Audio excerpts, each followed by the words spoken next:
Саламатсыздарбы урматтуу айымдар? Сиздер менен бүгүн бир үй бүлөдөгү болгон окуясын баяндап берүүнү туура көрдүм. Бул окуяны бизге өз башынан өткөргөн, үй бүлөдөгү болуп өткөн көйгөйлөрдөн кантип басып өткөндүгүн анонимдүү түрдө кат аркылуу жазып калтырган айымдын жашоодогу окуясы жөнүндө. Балким сиздер ушундай көйгөйдүн үстүндө кыйналып жүрсөңүздөр, жардамы тиер деген ойдо видео аркылуу көрсөтүүнү туура көрдүк. Анда сөз башынан болсун. Биз жолдошум экөөбүз баш кошконубузга 15 жылдык юбилейди белгиледик. Азыркы учурда аябай ынтымакта жашап жатабыз. Бири-бирибизге кам көрөбүз, бири-бирибизге сый көрсөтүп баалап турабыз. Мен азыр кээде жолдошума карап отуруп, канчалык бактылуу экенимди ойлойм да, качандыр бир убакта кызуу кандуулукка алдырып, туура эмес чечимдерди чыгарып албаганыма кубанамын.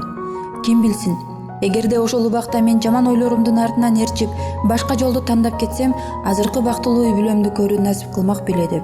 Андай окуяларды ар бир жаш үй бүлө башынан өткөрүшөт экен. Тойдон кийин бир канча убакытка чейин жолдошум экөөбүз бактылуу күндөрдү кечирип жашадык.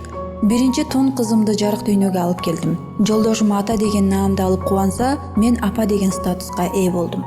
Бир канча убакыттан кийин экинчи балабызды Кудай белек кылып берди. Ушул убакыттан баштап эки бала менен үйдө отуруп, мен болор болбоско бат жинденчү болдум. Жолдошумдун да өзгөргөнүн байкап жаттым. Жумуштан келип мага суук мамиле кылып, менен сүйлөшкүсү келбей калды. Мен өзүмдү 4 дубалдын ичиндеги коргонго камалып калгандай сездим. Жолдошум кечке жумушта эркин басып келип, телевизор көрүп отуруп алып, же тамак жегенде да унчукпай курсагын тойгозуп кайра жатып алчу адатын чыгарып алган эле. Мен болсо анын ар бир кадамын өзгөргөндөрүн байкап, өзүмдү өзүм жеп, жумуштан келген сайын күмөнсүрөп, ар кандай суроолор менен аны кыйнап баштадым. Жаман оюмда башка бирөөнү таап алгандай сезилди. Жок нерселерге уруш чыгарууну адатка айлантып алдым. Башында жолдошум уруштан качып жүрдү. Бул нерсе мени уруш чыгаруума дагы да себеп болду. Демек, чындап эле башканы таап алган турбайбы, мага көңүл бурбайт, менен сүйлөшпөйт деп көрүнгөнгө байкуштун кейбин кийип, арызданып, кала берсе соц тармактардан да кеңеш сураганга жетиштим. Ал жерден ар кимиси ар кандай кеңештерди айтып, психологторго да бардым. Акырында чыдабай апама кайрылып, ажырашуу тууралуу оюмду айттым. Апам мага боорооруп мени аяган да жок, бирок катуу тилдеп урушканга да барбады. Анан маңдайына отургузуп, өзүң каалаган адамды тандадың, өзүң каалап төрөдүң. Демек, жашооңду өзүң каалаган нукка бурууга жоопкерчиликтүүсүң. Жолдошуңду өзгөрткүң келсе, өзүңдү биринчи өзгөрт деп, акырын колумдан мыжыга карап, тигилип карады. Ошол замат уйгу-туйгу ойлорго курчалып калган ойлорум заматта тынчып, бардык проблемалардын чечимин, түшүнүксүз суроолордун жообун тапкандай көзүм ачыла түштү. Демек, ажырашуу да, жашап кетүү да менин өзүмдүн эрким. Кудай бизге тандоо укугун берген. Сен өзүң тандаганга Кудай баш коштурду деп кошумчалады апам. Үйгө келип баарын анализдеп ойлонуп жаттым. Ошол күндөн баштап өзүмдү өзгөртүүнү чечтим. Жолдошум менен урушууга кетирген убактымды өзүмө арнап баштадым. Күн сайын эртең менен туруп балдарымды эркелетип, бетинен өөп, мен силерди жакшы көрөм деп ойготчу болдум. Жолдошумдун жумушуна ар түрдүү тамактарды жасап, анга карап жылмайып, аны канчалык сүйөрүмдү кайталап айтып, жумушуна жылуу узатып жаттым. Ар бир жасаган жумушума мээрим төгүп, Кудайдан үй бүлөбүзгө ынтымак тилеп, жолдошума арнап дуба тилектерди арнап окуйм. Күнүнө балдарымды ээрчитип сейилдөөгө таза абага чыгып, алардын ойноп жатканын көрүп, мен бактылуумун деп айтууну токтотподум.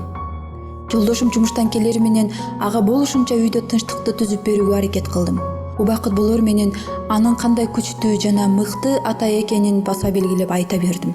Бир күнү менен сүйлөшүп маектешкиси келгенин айтты. Мен аны чын жүрөгүм менен тыңшап отурдум. Ал мен өзгөргөндөн бери жумушундагы көйгөйлөр да өз алдынча чечилип, кала берсе жумушунан көтөрүлгөнүн, ушул кезге чейин мага жумушунда болуп жаткан жагымсыз иштерин айтып, кыжалат кылгысы келбегенин бөлүштү. Мына ошондо олтуруп алып аны аяп кеттим. Мен аны түшүнбөй чыр салып жүргөн күндөрүм үчүн кечирим сурадым. Ал болсо тескерисинче күнөөнү өзүнүн мойнуна алып, сага айтпаганым үчүн, сени көбүрөөк кыйналууга себепчи болгонум үчүн кечирим сурайм деп болгон сезимдери менен ачык бөлүштү.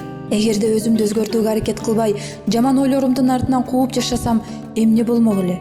Мен бактысыз аялга айланмакмын. Жашоомдогу бардык жагымсыз окуяларга, түшүнбөстүктөрдүн баарына жоопкерчиликти өз мойнума алганымдын жыйынтыгы ушинтип аяктаганына таң калдым. Демек, биз жоопкерчиликти өз мойнубузга алуунун ордуна жөн гана күнөөлүүлөрдү издөө менен жашообузду өткөрүп жатканыбызды түшүндүм. Анткени жашоодо чечилбеген көйгөй жок экен. Кудай бизге ар бир проблеманы чечими менен, оорууну шыпасы менен берет экен.